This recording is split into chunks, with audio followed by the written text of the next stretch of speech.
Okay, real quick. We are rowdy today. Because like I can't feel it down below my knee. All right, we have a couple things now.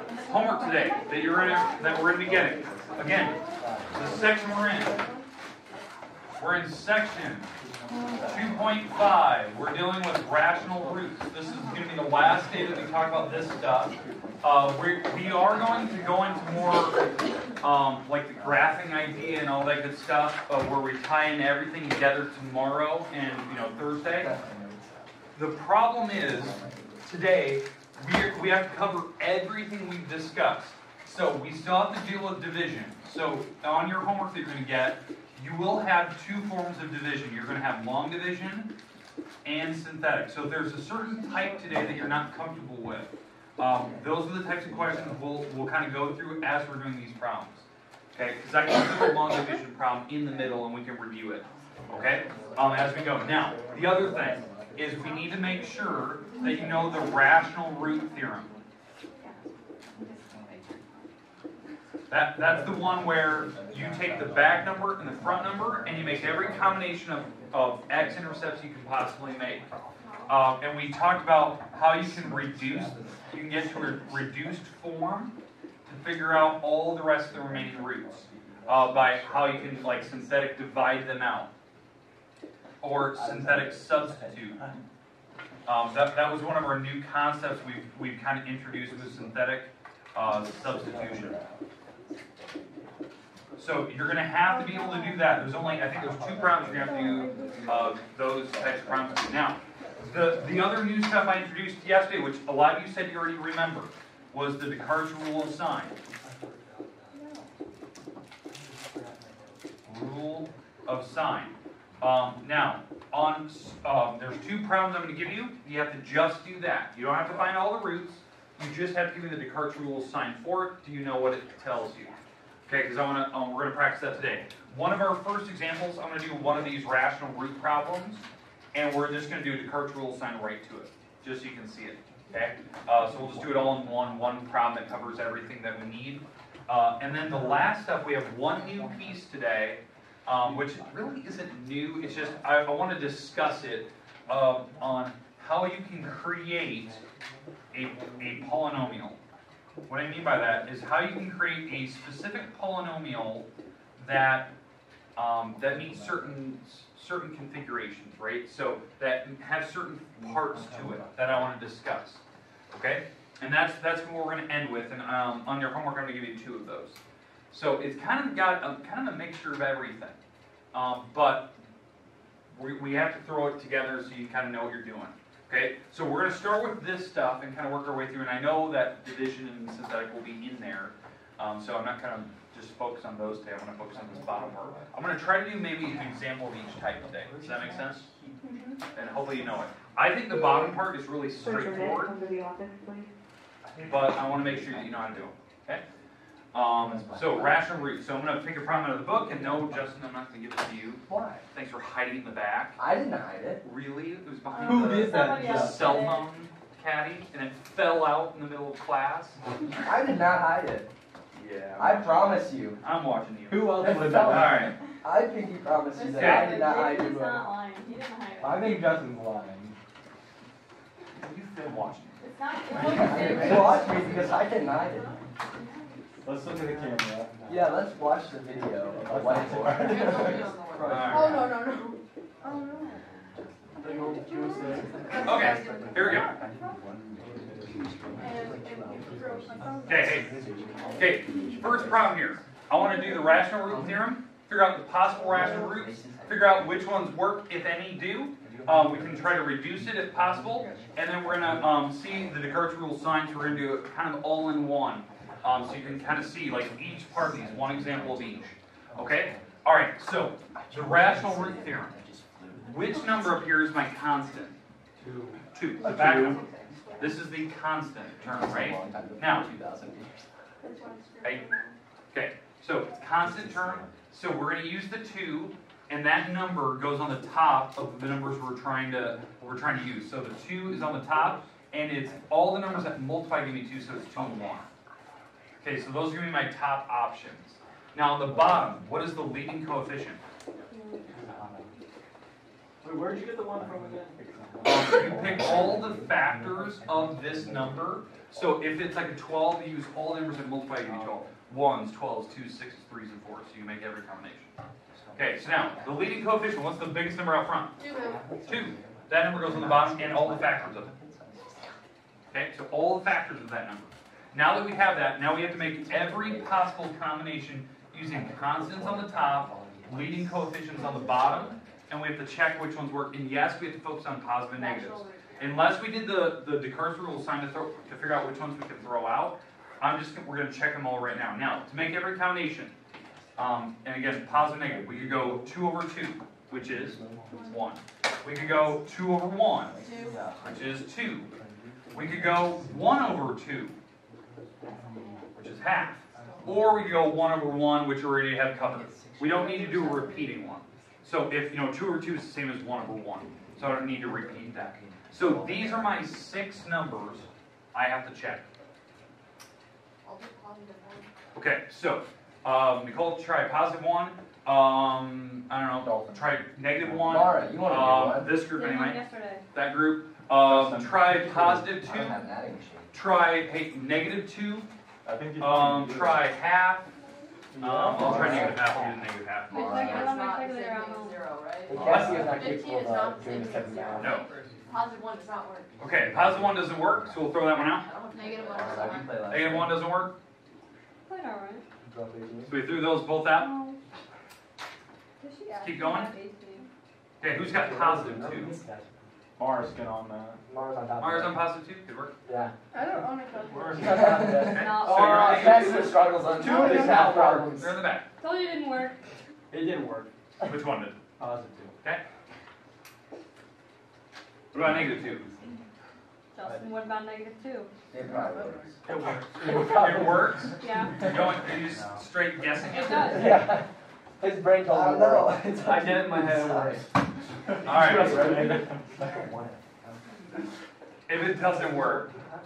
Alright, so. Alright. Okay, alright, take it 2, 6, 5, and 2.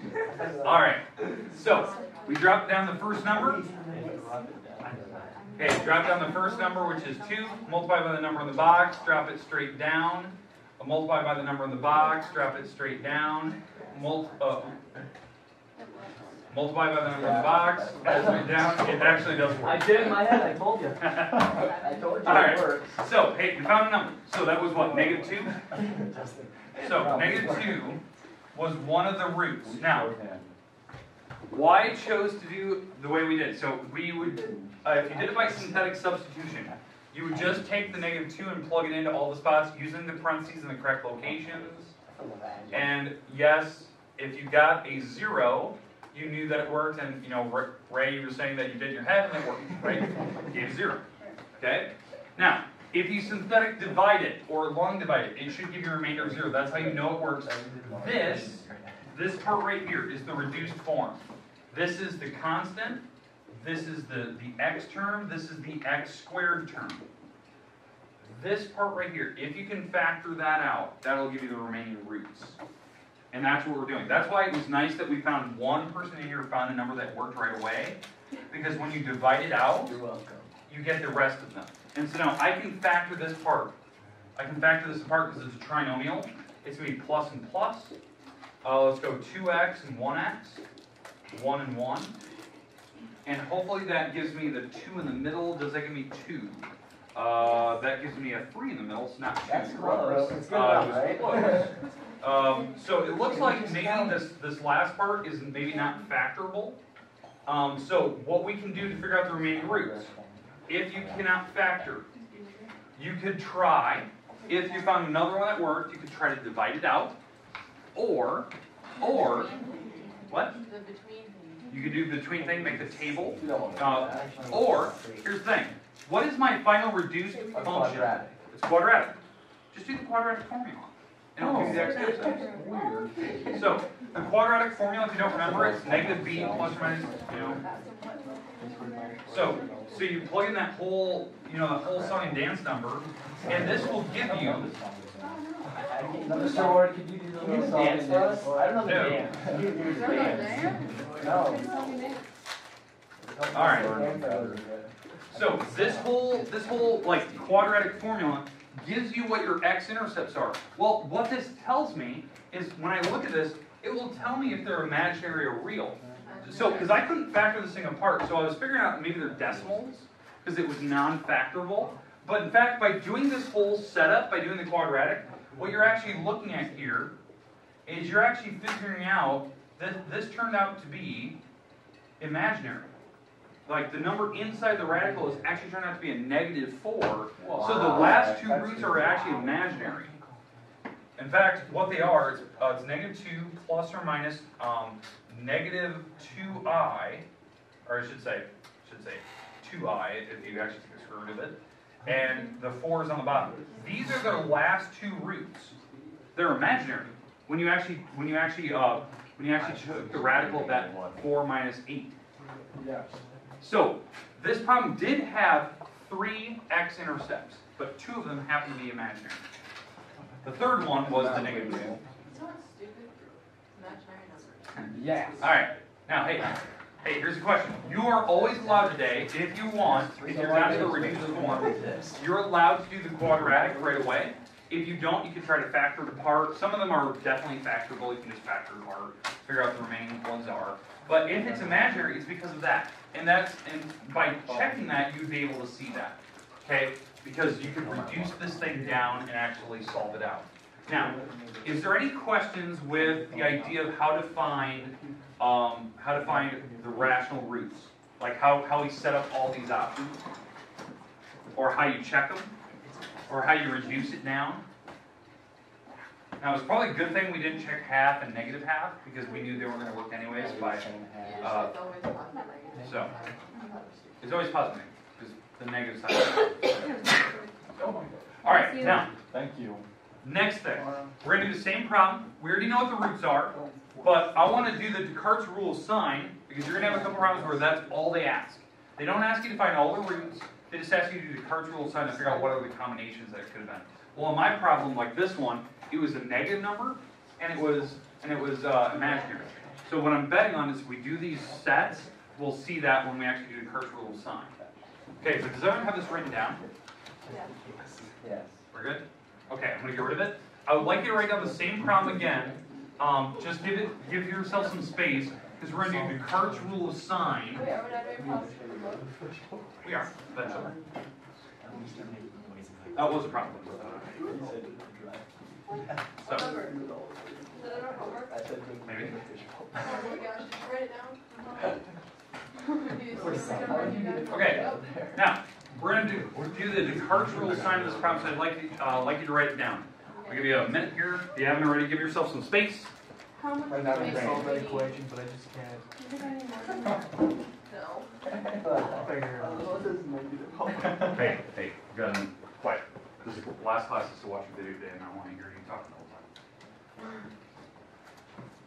All right. Why did I watch video? Because I'm leaving at 2 work. Why? Stop being Oh my gosh, inappropriate. let's go over here. Okay. All right. Hey, I'm going back out. So, okay, we're going to do Descartes rule of sign today. On this particular problem, remember, Descartes rule of sign, we're trying to figure out on a chart how many positive terms there are, how many negative terms there are, and how many imaginary terms there are. Okay, that's what we're doing today. Now, for positive, negative, and imaginary, the first check we get positives. How many positive roots there's going to be? What you do is you start in the beginning on your problem. You start here, and you bounce to the back, and you see how many times did they switch from like positive to negative numbers. So in this case, the first number is a positive 2. Well, when I bounced to the back, it switched absolutely 0 times. It never went from positive to negative and back. So it never switched. So that means that there's going to be 0 positive numbers at work. So in fact, some of you were checking like +1 and +2. If we would have done the Descartes rule assignment from the beginning, you'd know that we could have thrown those numbers out. Look at it, you know that all positive numbers are making a really big number. Okay, all right. Nicole, that's the advanced way of thinking about it. We don't want to do that. All right, now. We're very basic. How do you have a negative number? I know, I understand. All right, next. Now next, Man, for negatives, we have to take and we have to plug in a negative x into this problem. Figure out your equation. Okay, we have to plug in the negative x's into my function here. And what you do is you simplify this. What this is actually is this the symmetry test for evens and odds. But what it will tell me is how many times it will switch negative signs. So the power of 3 keeps a negative sign. The power of 2, the square term, will cancel the negative sign. The power of 1 keeps the negative sign, so this turns out to be -5x. And the positive 2 is just a 2 because there's no x's on it. Now, we start in the beginning here. Again, this is my function with negative x plugged in. And you start here, you bounce to the back, and count how many times did it switch signs. So it switched, so it went from negative to positive once, twice, 3 times. So it switched 3 times. That's how many potential negative numbers will work out of all of your rationals. Okay? Now, what you can do is you can also go down by even numbers. So how that works, whatever that number is, it doesn't matter if it's a 5, if it was a 12, you go down by 2s. So this will be 3, and if I subtract 2 off it, it could also be 1. And so these are my options. And you can't go into the negatives. So just stop when you hit 1, or you stop when you hit 0. Those are your only 2 options. So it looks like these are my only 2 sets that I'm going to have for this. These are my only 2 possibilities. And the last column is made because what do these have to add up to be? 6. What do these 3 rows have to add up to be? 3. It has to be your highest degree term. So when you add this up, your highest degree is what these have to add up to be straight across. So this will have to be a 0 because they have to add up to be 3, the highest degree term. If that was a 4, you'd have to put 1s in here to make sure that it adds up to be 4. Okay, and for this bottom row, if I plug in my numbers here, this would have to be 2, because when they go straight across, they have to add to your highest degree, which is 3. How you know you did this right? They should add up to be the highest degree, and the other thing that we're going to talk about here in a little bit, the imaginaries always have to come in even numbers. Evens. There can't be odd numbers for imaginaries. They always come in plus or minus. So the other numbers can be evens and odds, but this column can't. So if you suddenly, like, you're making all your combinations possible, and then, like, there's only going to be 1 imaginary because when you add across, you either A, did something wrong, or B, that can't be, and you have to cross that row out completely. And you'll see that in the next column here, this next type of problem. Okay, any questions with the Descartes rule sign? That's all you're going to have to do to a problem. I'm not going to have you do that and the other part. So it's just, they're going to ask you, okay, for this particular problem, do the Descartes rule sign, figure out the combinations of numbers that can happen. In fact, when we did this problem earlier, we found that this was the actual case. That there was 1 negative number that worked, I think it was what, -2 that we found, and then there was imaginary numbers that came out of it. Okay, so we did find that it was one of those sets. Okay, last thing today, absolute last thing. We're going to talk about how you can create your own polynomial of a certain type. It has certain x-intercepts, it bounces to certain spots, and this is the part where when we're graphing, can we make a certain polynomial that fits the data we have? Okay, so this is the part where we're kind of getting to the higher level math, where you have data from your personal business, and you're trying to come up with an equation that represents it. Maybe your number's going up and down, or they're hitting certain values. Can we get to it?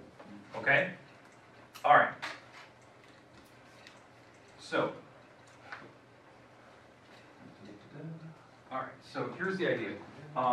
When we want to create our own polynomial, the thing we have to worry about is we have to worry about what are my x-intercepts. So if you want to create your own polynomial, you can pick your own x-intercepts you want. I'm going to let's pick 3 of them. Okay, so pick 3 small numbers. 7? -2. 17. 3. 3. I'm going to go 3. I'm going to avoid the 17. Why? Sorry, I don't want to multiply that. All right, so let's say that this is my polynomial, that these are my 3 x-intercepts, and that's where it's going through, okay? If these are the only things I have for my data, like when I'm looking at data plotting points, I can set up a polynomial that represents this. Because this root, which is a positive 7, can be represented by x minus 7 in a polynomial. That's the binomial that represents that root. The negative 2 would be x plus 2. And the root that represents 3, the polynomial that represents 3, is x minus 3. Well, if you want to make your own polynomial, you just multiply those together. And it gives you an actual polynomial that has those exact roots. And that's how I made that problem the other day. When I was trying to figure out, I put a problem on the board and I was trying to have you guys figure out your x-intercepts and stuff. I knew what the problem was before we started because this is all I did. I just wrote this down on a little slip of paper, multiplied it out, and then that's the problem I put on the board. Because I wanted to see, could we get to those specific x-intercepts? So, on this particular case, I'm going to just multiply these, and it doesn't matter the actual order we multiply, but this will give me a polynomial. In fact, it will be degree 3.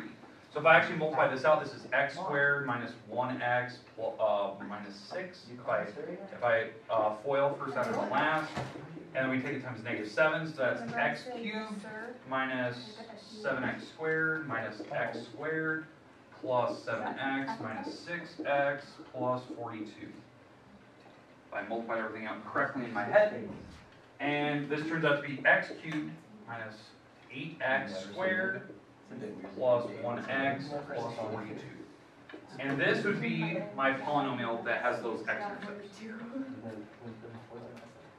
Okay, questions with how we can make our own polynomial up. Now, here's the goofy part. If they have imaginary roots, it's because of this. Hey, stop talking. So, if they have x-intercepts where they're imaginary, this is what could happen. Let's say one of the numbers is positive 1, that's one of my x-intercepts, but then the other 2 are imaginary. Let's say that there are 2 i's. It's imaginary number, 2i, right? Well, this can be plus or minus 2i. That's what you have to think about. Imaginaries always come in pairs. One's positive, one's negative. So when you make your own x-intercepts, this is how you do it. So x minus 1. Then the other 2 is x minus 2i and x plus 2i. So, because that would represent each of these imaginary numbers in their own binomial. When you FOIL this out, you have to FOIL these out first. You have to FOIL the imaginary together. The reason why the imaginary will cancel out. Okay? So if I FOIL this out, x times x is x squared. X times 2i is 2ix. Negative 2i times x is negative 2ix. And negative 2i times 2i is negative 4i squared. Right? And yeah, and I squared means negative 1, and we're taking that times negative 4, so that is a positive force. So, and these actually cancel each other out, so this is x squared plus 4. That's these two multiplied together, and I still have to take it times x plus 1. And so you'd, x minus 1, sorry, yes, thank you. And x minus 1. And when you FOIL that out, that'll be the polynomial that represents this. Now, the only weird situation that could happen, if you're trying to get some equation that represents your data for your business, but you know your x-intercepts, you know the x-axis, but somehow the graph isn't lining up perfectly.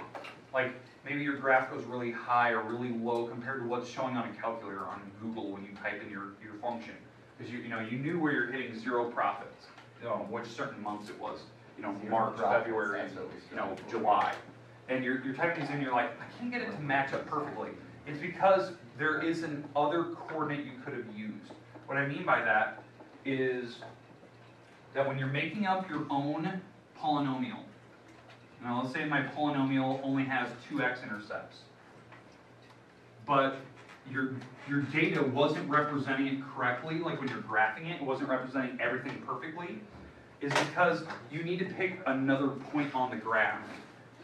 So let's say that my x-intercepts was positive 2 and negative 5. Let's say that those are my x-intercepts. But there was another coordinate on your graph that wasn't an x-intercept.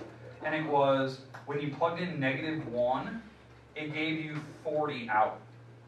Like for some reason, like the first month, you had a profit of 40. Like it wasn't an x-intercept, it was just somewhere on the graph that when you're looking at this thing, at 1,40, that was one of the spots on the graph where it hit. And you want to put that in your data set. So you're allowed to plug that in. If you actually multiply these out, you have to just put an a out front for an unknown. And this represents your function. And what you're allowed to do is you're allowed to plug this a, or this -1 into all the x's, and put the 40 over here, and you can solve for a, the unknown term that makes the graph a little bit taller, a little bit wider. And so when you actually do this, you can FOIL that all out, but if you plug in -1, it'll actually tell you what your other number is, this unknown a number. So -1 minus 2, -1 plus 5, and so this turns out to be -3, this turns out to be 4, and I had 40 on this side. Well, this turns out to be -12, and I can divide that over. And whatever that decimal is, or fraction, whatever you want to simplify, that's your a term. So my actual function is whatever that a number is, you just plug that in, and this is your polynomial. And you can FOIL that all out and everything. But it would represent your data a little more exact, because you knew that was a data set that you had somewhere in the graph. And you can keep doing this. What? I guessed that decimal. You guessed it? Yeah, and then the rest did math. Incredible. Okay. All right. Are we good with how you can create your own polynomials? How you can just multiply the x-intercepts? Okay, just be careful with that. All right, here's your homework today. Now, the homework is due at the end of the week, due Friday. Due Friday. You got a couple days to work on it. Due Friday. You'll probably get another assignment later this week, but that one won't be as, as rigorous as this one. This is one of those things like it might be just one of those daily checks we do. So this is like a rigorous assignment. This is one of the bigger ones. So, all right, here we go. It is page 324, 11, 13, 14, 4, 7, 31. All right, these are all the division problems. You have some synthetic, some long. You have to show whatever one they ask for. They'll ask. I think the first 3 are long division. The next 3 are synthetic. They ask for very specific ones. And then the second page of the homework, 336, that's where we're putting it all together. So we're figuring out rational roots, checking whether they work, and there's kind of 2 of each type of problem. So there's 2 problems where you have to find rational roots that work. There's 2 problems where you have to do the Descartes rule of sign, and then you have a couple problems where you have to make your own polynomial. That meets a certain standard. That's it. It looks bigger than it is because that later part, the page 336, that part, you have to check the roots. Oh. So you do have to check which ones work and reduce it. So those 2 problems, like 11 and 14, could take a while. You have to find all the roots that work. So that's why, knowing the Descartes rule of signs could actually help you to reduce, so you know which ones you don't have to check. All right, well, there you go.